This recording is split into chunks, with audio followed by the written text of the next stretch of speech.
Welcome. That's my take podcast. Today we're gonna be starting back up again with redraft mock draft. So to make it a little interesting, we randomize the spots.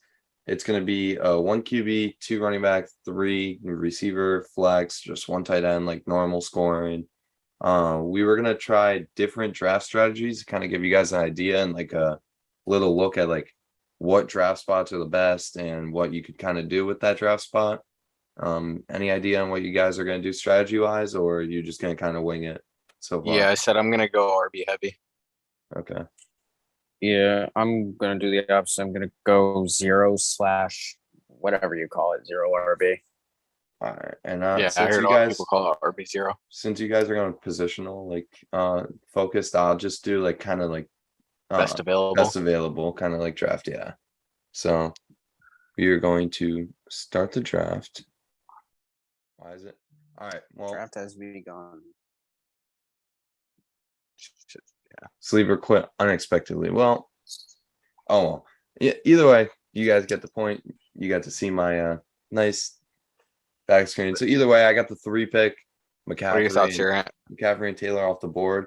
My thinking is, I don't know. I mean, three wide receivers redraft. If it's me, I'm smashing Cooper Cup. Well, For redrafts, you can't pass on Cooper Cup. personally, I don't like Derrick Henry, and personally, I mean, you can't go wrong there, but I yeah, just you think it can. makes That's so so much crazy. more sense to go Cooper Cup. It's so crazy to do what I just did, but I mean, that's why we're doing different draft strategies. The idea is you guys to see what you can get at the spot. Mainly the Me- idea is to look at Steven, Gavin, because they're doing actual like strats. I took Joe Mixon. It was really between him and Dalvin Cook for me.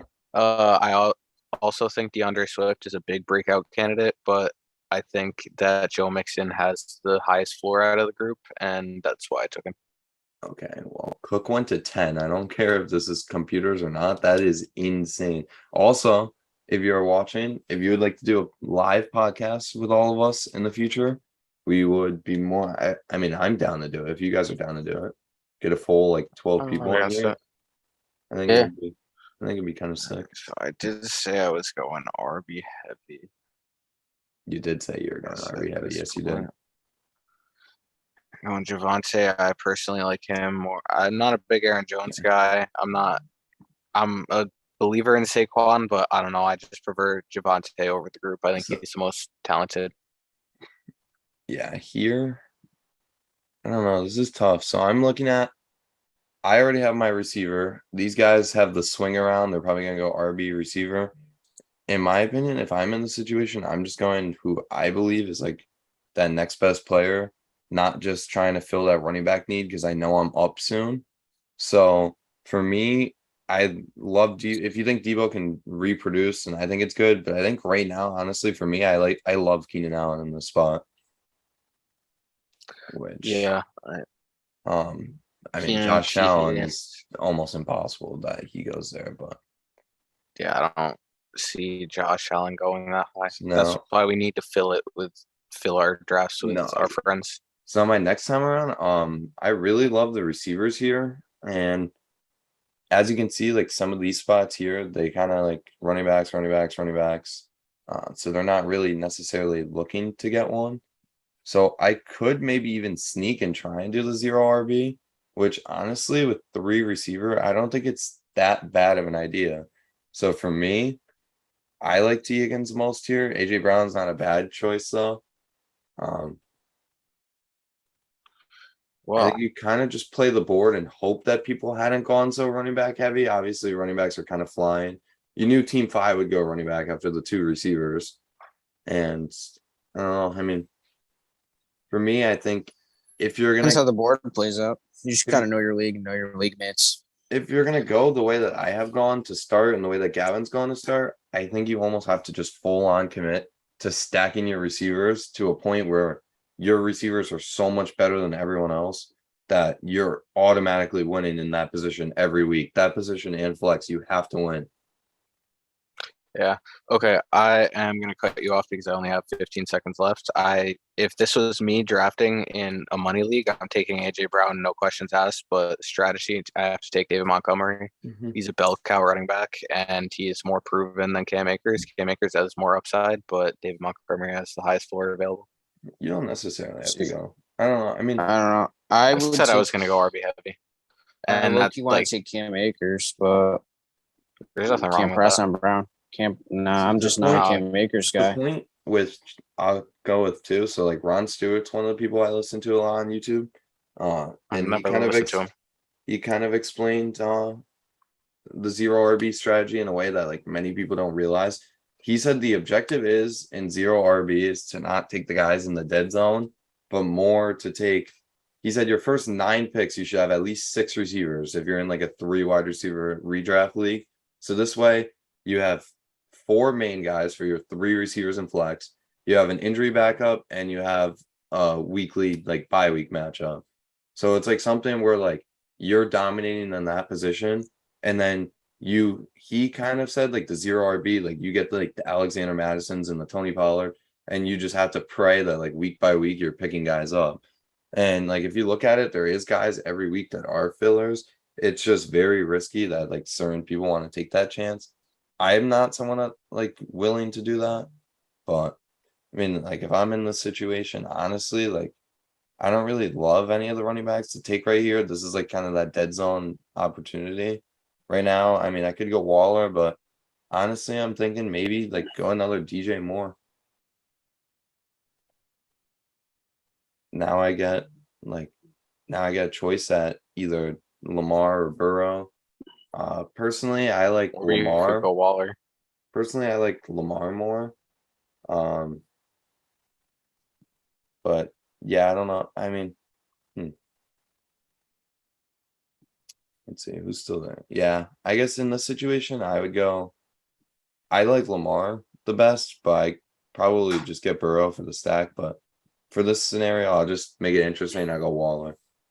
Because another thing that he was saying in the thing, which you can go ahead and do your pick, as I'm saying, but he was saying the main objective is not only to get 6 out of 9 like receivers in your first like 9 picks, but also you want the positions besides running back to be just as strong as like every other team in the league, if not stronger. So your QB, you still want to be top tier, and your tight end, you want to be top tier, but everything but running back, you're just not top tier.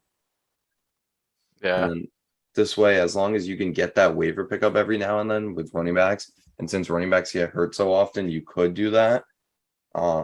It's just it makes it where you could have a contending team. Because if I have these 4 wide receivers, Darren Waller, and then I find a waiver running back like James Robinson was his rookie year, then I instantly have the best team in the league.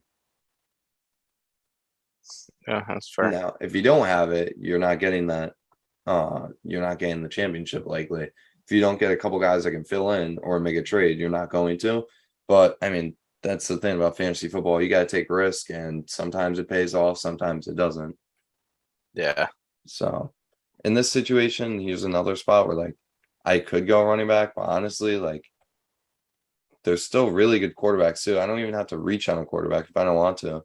I could even take a guy like D Hop and wait a couple weeks until he gets back. But I think right now, even though going against what he had been saying, I like Miles Sanders enough to take him here.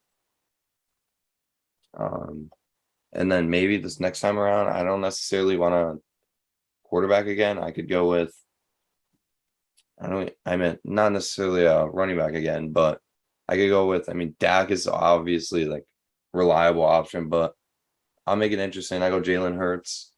Hurts obviously has high upside this year. He was very good last year fantasy wise. So getting a better offense and a number 1 receiver is not going to hurt him. I keep drafting guys that are or were on my dynasty team. Joe Mixon, Monty, Kyler, London. Yeah, we'll talk off Um, of personal preference. That's why. Yeah. Didn't think it would play out this way, but I'm gonna go with Dak Prescott. Get a little CD Dak stack. One thing I will say too, if you're playing redraft, there's no reason to draft a quarterback that high if you don't care, Because there's literally Aaron Rodgers still here, and he's Yeah. what? He's How like many QB quarterbacks 13. down? Like, yes, I Wow. agree. He should be down a little bit because Hunter Renfro is sitting here. like Rodgers should be down a little bit, yes, because he doesn't really have that number one threat anymore that we know of. But at the end of the day, if you're getting Rodgers at QB 13, there's no way that he's a backup quarterback on a fantasy team. Yeah. The I fact agree. that you could get him and Brady so late, and even look like Carr, Stafford, Lance, Kirk Cousins, Watson is falling big time now because people think a suspension is coming. Which, if you want to take that chance, you can go ahead. But I mean, right now, here's I the wouldn't in spot. redraft. I wouldn't in redraft, but Neither would I. Nah, I wouldn't either. In But you're dynasty rebuilding- leagues, I'd take a calculated risk with it. yeah, they're saying it could be 4 to 6 games. I Like- don't see it being any less than 10 after appeal. I think it'll be a full season, and then the appeal will get it down to 10 games. so now with like the wide receiver heavy, I feel like here's the point where you go with the guy that has that high upside on a given week. Which right now I don't really love a lot of these guys, but I think one guy I will take that I don't love too much myself, but Chase Claypool. I mean, he has that chance to be that guy on a given week. I will take next is another guy is Kadarius Toney. So there's my 6 out of 9 rounds. I took a receiver. And you're kind of like banking on one of your like RB pickups or like handcuffs or whatever to be good, which is risky, but I mean, See, right here it would be my 6th receiver. yeah, so you're Yeah. following Well, exactly.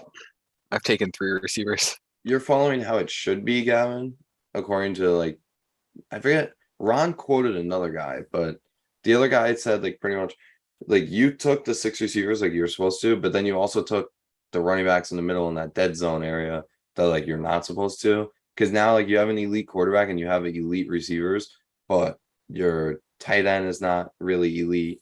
So if your running backs don't hold I don't even up, have a tight end. yeah, that's the point. So I mean, I personally think it would be fine taking a chance on a guy like ETN, especially if you think he's going to be good.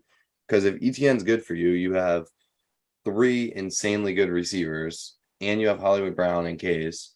Same with Hunter Renfro. You have Dak as a quarterback to pair with CD, and you have ETN as your RB1 and AJ Dillon as like your RB2, which still is fine. Where did I go? Want to pick though? I don't know. I'm happy with my team now that I'm looking at it. Hold on, let me. We'll Just look over fix. each team. At No, the end, because too. my thing is with this strategy, like you can look at rounds and dead zones all you want, but it's just like at the end of the day, I still have 6 receivers. Well, yeah, exactly. So, like, ETN's got pass catching upside, so like he's not going to be considered in redraft leagues as one of those elite options.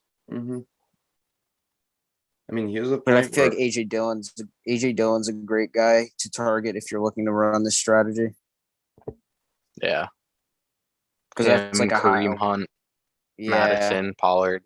I'd even say Zeke, depending on how your league Yeah. mates value him. No, for sure. Because where did he go in here? I think we're past him.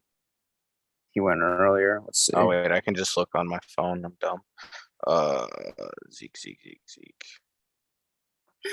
all right, my bad. I'm back. But like, but this is like a point where like I can take some of these running backs where like they have the upside. So I went Ramondre Stevenson and Alexander Madison. This is like 2 guys where like Damian Harris goes down, or Bill Belichick decides he wants to go Ramondre, or maybe like Madison or Cook goes down, which we've seen that in the past. I have 2 running backs that can come in and average possibly 15 points per game. And if I get 2 running backs that average 15 points per game with the rest of my team, odds are I have a championship winning team. Yeah, that's fair. That's kind of the strategy behind it. But I'd consider Hunter Henry here, but I like MVS a lot more. I'd really gonna look to get David Njoku, probably the 12th round, maybe I feel 13th. like who could be a really interesting waiver pickup this year, like that I thought of, like now that you say Hunter Henry. What if Henry got hurt and like Jonnu Smith gets his like big role that he was supposed to get? Like everyone kind of forgot about Johnny Smith. It's not like he's a bad tight end No, I agree, but I don't know. because he's more yards after catch, like reception, like than I think Hunter Henry is. Hunter Henry's more like he'll get you that red zone threat. Yeah. So I don't know. I feel like with how bad the tight end position has been, which wow, Watson just went. That's pretty crazy. But even like, Yeah. I mean, right now I'm still up. Like I can just keep drafting like these RBs that are just late.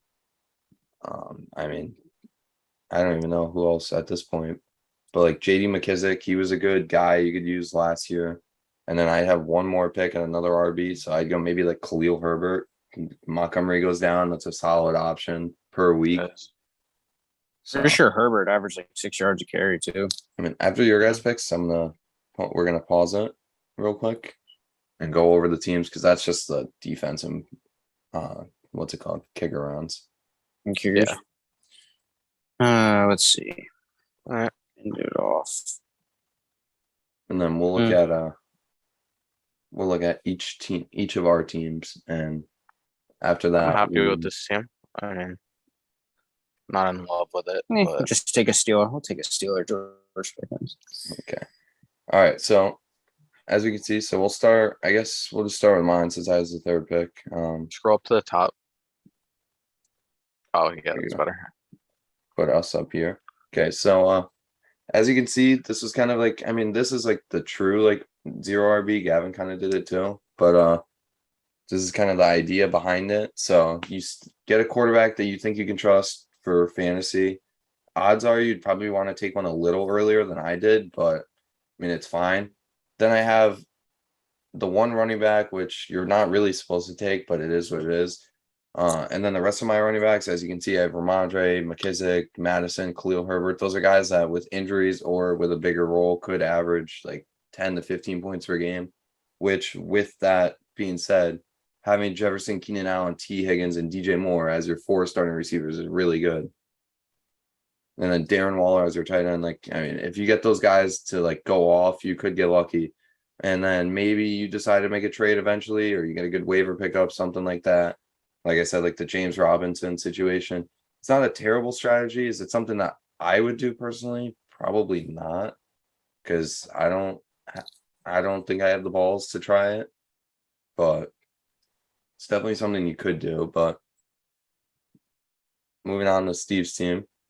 Steve went RB Alright. heavy. Yeah, I'm very happy with this team. The only difference is I would have smashed AJ Brown in the 3rd round.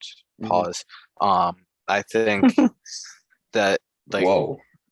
it's just a great wide receiver one to have, but I'm happy with Terry. I don't know if this is a hot take, but it's my take. So Terry McLaurin is going to have the best stats of his career so far with Carson Wentz, just like Michael Pittman did.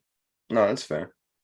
So Yeah. I think he'll be a borderline wide receiver 1, if not wide receiver 2. And then Moody and Drake London, they are obviously very dependent on volume, and the situation around them.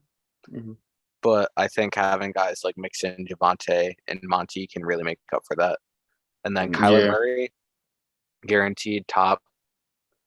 Well, I guess I have to say top 10. I was going to say 5 to 7. Well, But for the first half of the guarantee- season at I least. could Yeah, say- I could say exactly. top 7. Yeah. Yeah, you got a guarantee. Ooh, my charger's hot. Kyler is a guaranteed QB1. Then I got Melvin Gordon to handcuff Javante just in case he stinks. Joe Mixon is a workhorse. Monty is a workhorse. And I did see Joe Mixon. I think he's going to get a little more 3rd down usage this year, which is always good to see. There's a good chance Javante's not like the RB1 that we think he's going to be just this year yet, though. Which No, I could- totally agree. That's why I picked up Melvin Gordon. That's what I'm saying. Like, even with Melvin Gordon, I wouldn't even consider Melvin Gordon a handcuff because for most teams, that's a playable player. No, for sure. It's not a guy that's not playing. He put up the same stats as Javante did last year. Yeah. And then last thing, Lazard, MBS, and Pollard, those are all very, like, I'd be happy playing any of those guys week to week. MBS is going to be very hit or miss, I feel like, but when he hits, he'll hit. Mhm. All right. Well, on to the last team. Gavin. All right. So yeah, I kind of went with the wide receiver heavy team, but generally in the fourth round, I probably could have passed on Travis Etienne, but at that point, I didn't really like any of the receiving options. Hmm. Because I already had three. Uh, Interesting enough, I know I mentioned it earlier, but if you're looking to run this kind of a strategy, AJ Dillon is a nice guy to target in any kind of format. Because then again, we don't know what Aaron Jones's usage as a receiver will look like. So, given what that looks like and how the Packers look like, could open up opportunities for him. Dak, I mean, at that point, I was just like, all right, screw it. Let's get a CD and Dak stack going. And then my best value pick probably would say Hunter Renfro, 8th round. I think he could be a mid wide receiver too at best. Depends on how the connection with Carr and Adams looks. But other than that, can't complain about this team. But definitely think I could have pivoted down from ETN a little bit. Kirk isn't bad though. Like, I mean, you never know how good he could really be. I mean, they paid him a lot of That's money, another so one. he's gonna get the ball. Yeah, that's another one. But I think a lot of teams though, which well, that was weird. You saw that.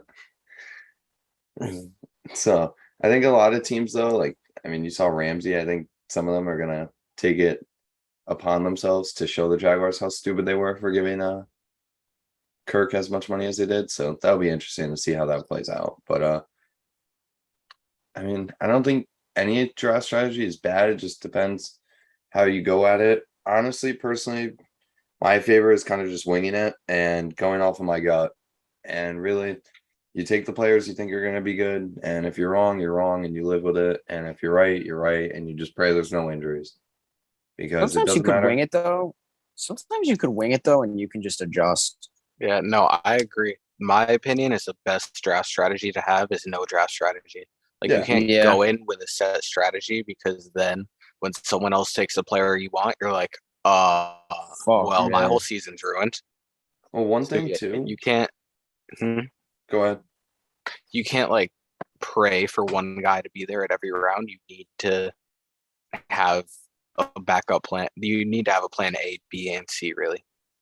Yeah. Mhm. And And one people thing, don't. People seem to forget. Like, if you don't like your team after the draft, you can just make trades.